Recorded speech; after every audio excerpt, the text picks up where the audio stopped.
Hello again, so I'm just going to do a bit of an update on how I went with the couple issues I was going through. I was firstly having that RPM spike problem that I rectified to a loose connection inside the fuse box, and so far that's been going really well. The next problem that I was having was the idle that I was trying to sort out due to the changing of the standard idle speed control valve to a Bosch 2-wire style solenoid. And what I was firstly finding is, or what I tested last time was just to make sure that the valve was activating via duty cycle and opening and closing, trying to find a point of where it was totally closed, where it's totally open, so I knew a duty cycle range of where I had to get it to work. So once I worked that out, I tested the car. It still had a little bit of issue of idling too high, and even when I was bringing back the duty cycle to as low as I could, it would just get to a point where it would shut totally and just the engine would stop. So what I predicted from there was just that the valve, the solenoid, it's actually got very large holes and allowing a lot of air to go through. So I think it was ID of about 19 mil, which is just too much air.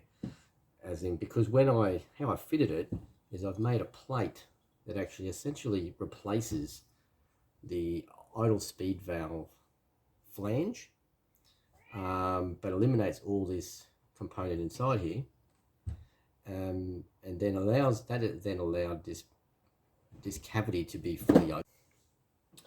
Okay, so once it was fully open and just allowing too much air in, I tried a couple of ideas just to try and restrict that amount of air, just so I wasn't getting such a high idle speed. So what I've actually done is inside the bottom plate, it's actually got a hole that goes into the orifice that comes through under the throttle body into the intake manifold side. So I can't reduce that there. So what I tried to do is just reduce how much air was actually going through that hole. So I measured that hole there inside. And what I found is I got these 1/8 NPT style connectors, just like it's a joiner. And it actually screwed straight into that.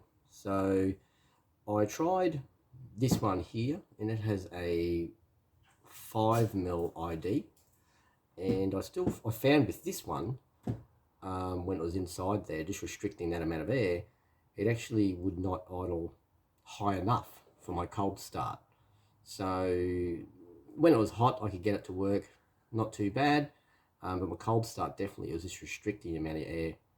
So what I then got is another one of these, and I drilled it out to 7 mil. So internally 7 mil all the way through. The actual OD of the hole that it goes into is 9 mil. So I'm only reducing it by 2 mil. What I also done after that is, once I screwed that in, I'll just screw that in.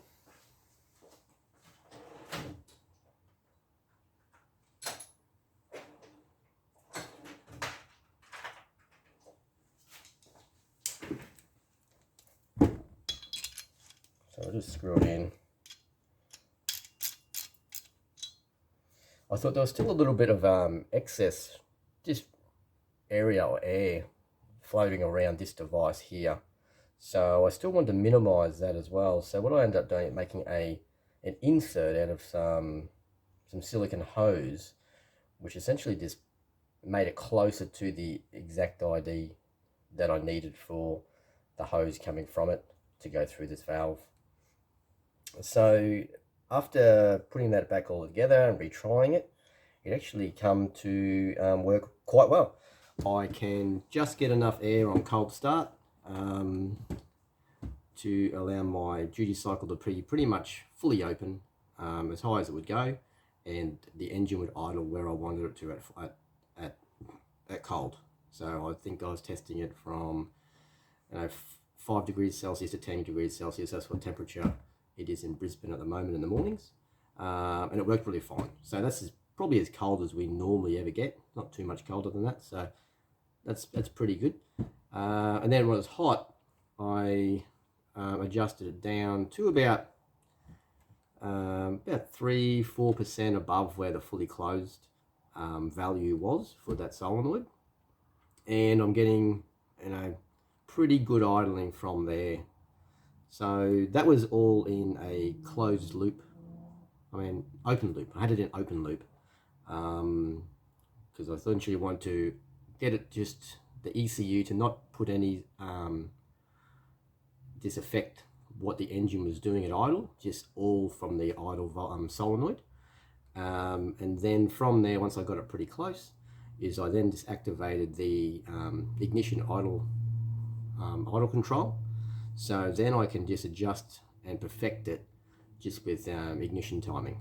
And it actually worked very well. So what I'll do is I will add a video of my cold start once I just refine my my startup settings, and then also a warm idle as well. I'll add that all in there. So the reason that I've done this video anyway is this. It was very hard to find information about that solenoid, especially on a Mitsubishi, and in the way that I've done it. So I just thought I've actually been probably going through this problem for over a few months, and thought it might come in handy to someone else. So hopefully, if someone was to think about doing an upgrade like that, this information will be helpful. So all good, and I'll add some other videos to it. Thank you.